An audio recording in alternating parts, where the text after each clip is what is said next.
کہ مولا علی فرماتے ہیں حضور کی طرف سے مجھے وہ علم عطا کیے گئے، وہ علوم عطا کیے گئے۔ فرمایا قرآن کی ہر آیت کے بارے میں میں جانتا ہوں یہ کہاں پر نازل ہوئی ہے، کس وقت نازل ہوئی ہے، دن کو نازل ہوئی ہے یا رات کو نازل ہوئی ہے، اس قرآن کی آیت کا مفہوم کیا ہے۔ فرمایا میں قرآن کو اچھی طرح سمجھنے والا، قرآن کو جاننے والا ہوں، کیوں نہ ہو، اس لیے کہ حضور نے خود فرمایا علی مع القرآن والقرآن مع علی، فرمایا قرآن علی کے ساتھ ہے، علی قرآن کے ساتھ ہے۔ پھر آپ کا یہ فرمان بھی موجود ہے، آپ نے فرمایا کہ اگر میں چاہوں کہ اس قرآن کی تفسیر لکھوں تو رب نے اتنا علم عطا فرمایا ہے، اس قرآن کی تفسیر لکھتے لکھتے اتنے لکھ دوں کہ 70 اونٹ اس کو اٹھانے سے عاجز آ جائیں، 70 اونٹ لد جائیں، اتنی بڑی قرآن کی تفسیر لکھنا چاہوں تو لکھ سکتا ہوں۔ پھر فرمایا کہ اگر میں قرآن کی صرف بسم اللہ شریف کی تفسیر لکھنا چاہوں تو رب نے اتنے علم عطا فرمائے ہیں کہ لکھتے لکھتے اتنا لکھ دو کہ 70 اونٹ ہے وہ اسے اٹھانے سے عاجز آ جائے۔ یہ علی المرتضیٰ کے علم کی ٹھاٹھ ہے، اور کیوں نہ ہو، میرے نبی نے جو فرمایا ہے انا مدینۃ العلم وعلی بابھا، میں علم کا شہر ہوں، اس علم کے شہر کے دروازوں میں سے ایک دروازہ علی بھی ہے۔ حضرت مولا علی شیخ خدا کرم اللہ تعالیٰ وجہہ الکریم کو رب نے بڑی شانیں، بڑی عزتیں، عظمتیں عطا فرمائی۔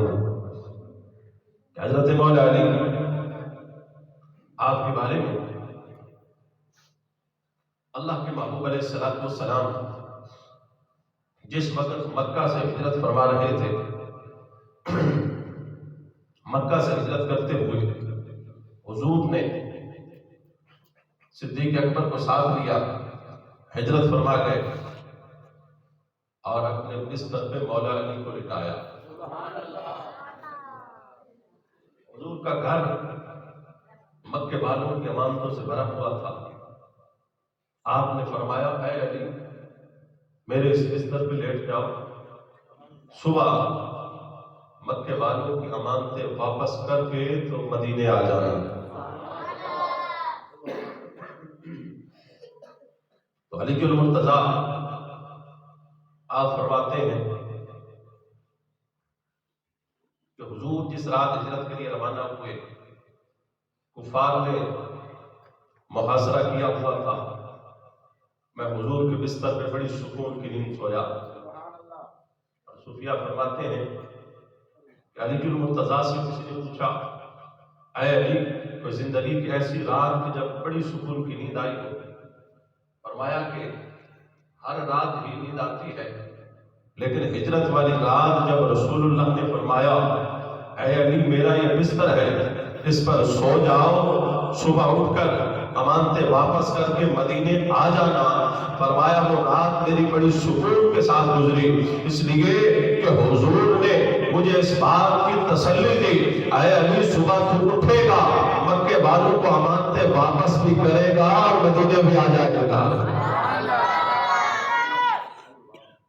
آپ کو پتا ہے اگر کسی گھر پہ کوئی چوری کا خطرہ ہو، کوئی ڈاکے کا خطرہ ہو، کوئی لوٹ کا خطرہ ہو، تو گھر والے پہلے اپنی آپ کی حفاظت کرنے کے لیے گھر ہی چھوڑ جاتے ہیں، گھر کو محفوظ کر جاتے ہیں کہ یہ نہ ہو کہ ہم پکڑے جائیں، ہم مارے جائیں، لیکن قربان جائیں علی کی شجاعت کے۔ پتہ بھی ہے کہ سارا مکہ تلواریں لے کر نکلا ہوا ہے اور سارے مکے والے مخالف ہیں، دشمن ہیں، جان کے دشمن ہیں، اور اس کے باوجود علی فرماتے ہیں اس رات بستر رسول پہ بڑی سکون کی نیند آئی۔ پھر حضور ہجرت کر کے جب مدینہ پہنچے اور آپ مدینہ پاک سے باہر آپ ٹھہرے رہے تقریباً 14 دن، آپ نے مسجد قباء بھی تعمیر فرمائی، ادھر مدینہ والے بار بار آتے ہیں، التجائیں کرتے ہیں، یا رسول اللہ مدینہ شہر میں تشریف لائیے، شہر میں تشریف لائیے، ہماری مہمان نوازی قبول فرمائیے۔ پر حضور وہاں پر رکے رہے، حضور وہاں سے چلے نہیں۔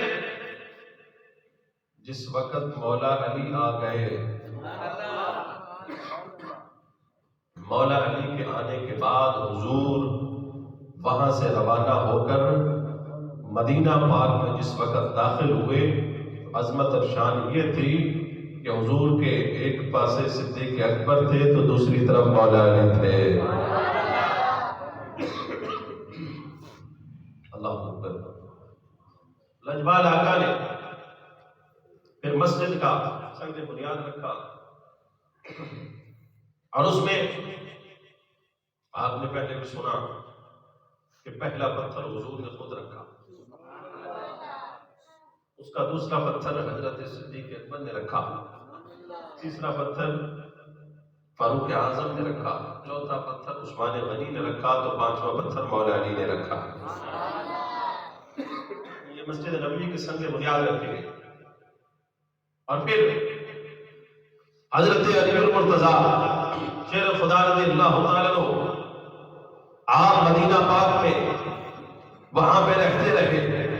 پھر وہ مقام بھی آیا، وہ وقت بھی آیا کہ جس وقت کچھ لوگ علی المرتضیٰ سے مخالفت کرنے لگے، آقا علیہ الصلوۃ والسلام نے آپ نے فرمایا اے لوگوں سن لو، علی کی محبت اپنے دل میں رکھنا، علی کی محبت تمہارے دل میں ہونا لازم ہے۔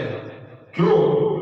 حضرت عبداللہ بن عباس اس حدیث پاک کے راوی ہیں، اور یہ حدیث پاک مسند الفردوس کی حدیث نمبر 2722 نمبر حدیث پاک ہے۔ حضرت عبداللہ بن عباس فرماتے ہیں آقا علیہ الصلوۃ والسلام نے ارشاد فرمایا حب علی بن ابی طالب یأکل الذنوب کما تأکل النار الحطب۔ حضور نے فرمایا علی کی محبت گناہوں کو ایسے کھا جاتی ہے جیسے آگ سوکھی لکڑی کو کھا جاتی ہے۔ علی کی محبت گناہوں کو ایسے کھا جاتی ہے جیسے آگ سوکھی لکڑی کو کھا جاتی ہے۔ اور اسی سے اگلی حدیث پاک جس کے راوی حضرت عمر بن خطاب ہیں، حضور نے فرمایا حب علی براءۃ من النار، علی کی محبت جہنم سے چھٹکارے کی ضمانت ہے۔ علی کی محبت، اور یہ ہمارا مقدر اور ہمارا نصیب ہے کہ رب نے ہمیں اپنے سارے محبوب کے صحابہ کی بھی محبت عطا فرمائی ہے اور سارے اہل بیت کی محبت بھی عطا فرمائی ہے۔ یہ ہماری خوش بختی ہے، خوش نصیبی ہے کہ ہم کسی سے بھی بغض رکھنے والے نہیں ہیں، ہم سب کو ماننے والے ہیں اور اسی طرح ماننے والے ہیں کہ جس طرح حضور نے منوایا ہے۔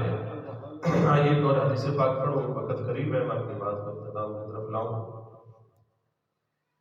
میرے سامنے محب تبریغ کی کتاب الریاض النظرہ ہے، اس کی پہلی جلد ہے، اور حدیث نمبر 474 صفحہ نمبر 179 سے پڑھ رہا ہوں۔ قیس بن عازم فرماتے ہیں کہ حضرت صدیق اکبر رضی اللہ تعالیٰ عنہ مولا علی سے ملے، مولا علی سے ملاقات ہوئی۔ فتبسم ابو بکر فی وجہ علی، حضرت صدیق اکبر مولا علی کی طرف دیکھ کے مسکرا پڑے۔ صدیق اکبر نے چہرہ علی کو دیکھا تو آپ مسکرا پڑے۔ فقال له علی ما لک، حضرت مولا علی فرمانے لگے اے صدیق مسکرانے کی کیا وجہ ہے، کیوں مسکرائے؟ تو حضرت صدیق اکبر نے فرمایا سمعت رسول اللہ صلی اللہ علیہ وسلم یقول لا یجوز احد الصراط الا من كتب له علی بن ابی طالب الجواز. فرمایا کہ میں نے حضور سے سنا، حضور فرما رہے تھے پل صراط سے گزر کر کوئی بندہ بھی اس وقت تک جنت میں داخل نہیں ہو سکتا جب تک کہ علی جنت کی ٹکٹ نہیں دیں گے. اس لیے میں دیکھ کر مسکرا پڑا کہ اے علی، جنت کی ٹکٹ ملنی ہے تو تیرے ہی ہاتھوں سے ملنی ہے. پل صراط سے ضمانت اگر کسی کو ملنی ہے گزرنے کی تو وہ تو نے ہی دینی ہے. میں نے تجھے دیکھا، رسول اللہ کا یہ فرمان یاد آیا، میں اس لیے مسکرا پڑا. فضحک علی المرتضیٰ، انہوں نے جب یہ بات سنی تو وہ بھی مسکرا پڑے. سبحان اللہ، سبحان اللہ، علی بھی مسکرا پڑے. صدیق اکبر نے کہا اے علی، آپ کے مسکرانے کی کیا وجہ ہے؟ اے علی، اب آپ کو مسکرائے ہیں تو سنیے. علی المرتضیٰ نے فرمایا اے صدیق، تجھے خوشخبری سنانے لگا ہوں. قال رسول اللہ صلی اللہ علیہ وسلم لا یکتب الجواز الا لمن احب ابا بکر. میرے نبی نے مجھے یہ بھی فرمایا تھا اے علی، پل صراط سے گزرنے کی اور جنت میں داخلے کے ٹکٹ اسے دینا جس کے دل میں صدیق کی محبت ہوگی. نعرہ تکبیر، نعرہ رسالت، نعرہ حیدری، لبیک لبیک لبیک یا رسول اللہ، لبیک لبیک لبیک یا رسول اللہ. تاجدار ختم نبوت زندہ باد، تاجدار ختم نبوت زندہ باد، تاجدار ختم نبوت زندہ باد، زندہ باد. یہ اگر کوئی کسی کے اندر یہ باتیں پائی جاتی ہیں تو وہ بحمداللہ تعالیٰ اہل سنت و جماعت ہی ہیں جو دل میں علی کا پیار بھی رکھتے ہیں، صدیق کی محبت بھی رکھنے والے ہیں. ہم نے یوم صدیق اکبر منا کر اس بات کا ثبوت دیا اور یہ بتا دیا، اور اس کے بعد یوم علی بھی منا کر یہ بتا دیا کہ ہم نہ کسی کو گھٹانے والے ہیں نہ ہی بڑھانے والے ہیں. میرے نبی نے فرمایا تھا اے علی، تیری وجہ سے دو گروہ جو ہیں جہنم میں جائیں گے، ایک وہ تجھے حد سے بڑھائیں گے، ایک وہ تیری شانیں گھٹائیں گے. ہم نہ گھٹانے والوں میں، نہ بڑھانے والوں میں، نہ صحابہ کو برا کہنے والوں میں، نہ اہل بیت سے نفرت رکھنے والوں میں، بلکہ ہم تو صدیق اکبر کا پیار بھی دل میں رکھنے والے ہیں، فاروق اعظم کی محبت بھی رکھنے والے ہیں، عثمان غنی کے چرچے بھی کرنے والے ہیں، اور واجبان پاک آتا بھی بننے والے ہیں.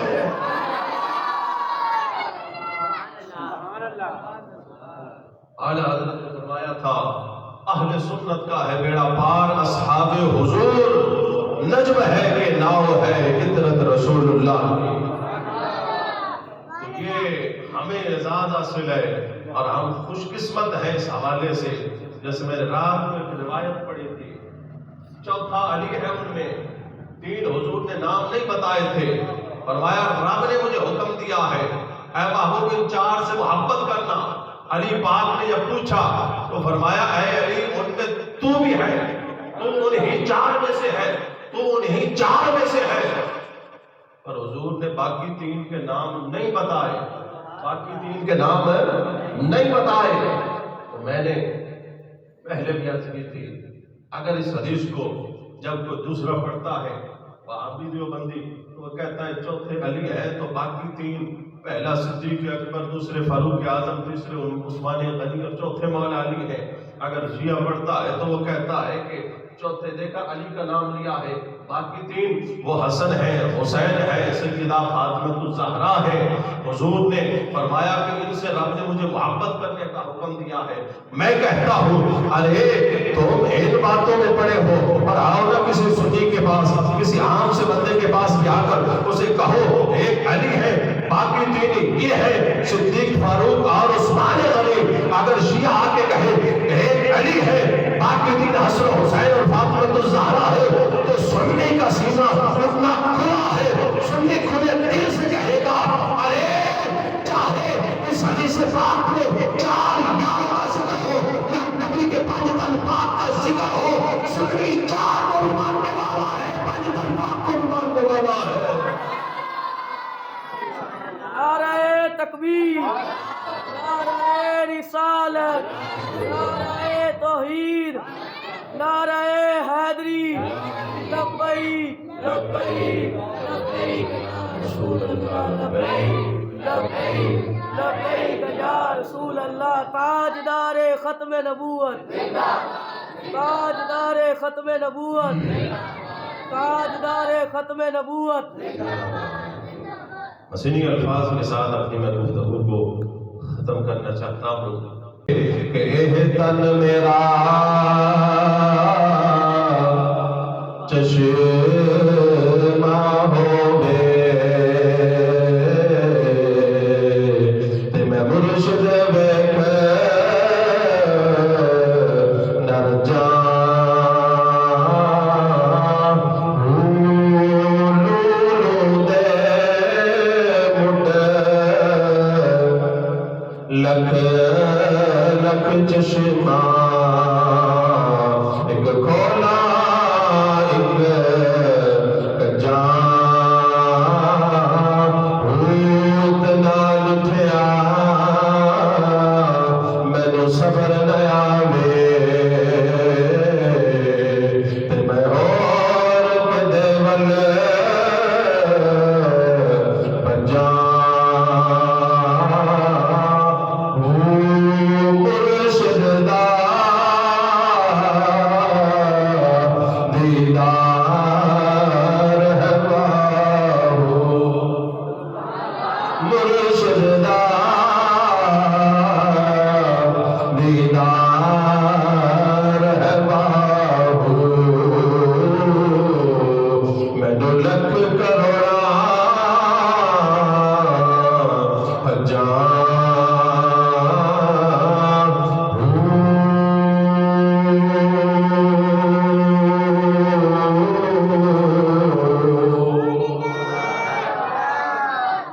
مثال ضرب خندق کربلا کا کام باقی ہے، مثال ضرب خندق یعنی علی دی 60 خندق جڑی لگی ہے آج اس کی بات کر رہا ہے۔ مثال ضرب خندق کربلا کا کام باقی ہے، علی ہے ہمارا امام تو یہ سارا جہان باقی ہے، اور تو ابھی اپنے زور پر اتنا نہ اچھل ملا، ابھی تو علی کے گھر کا ایک امام باقی ہے۔ آخر دعوانا الحمدللہ رب العالمین۔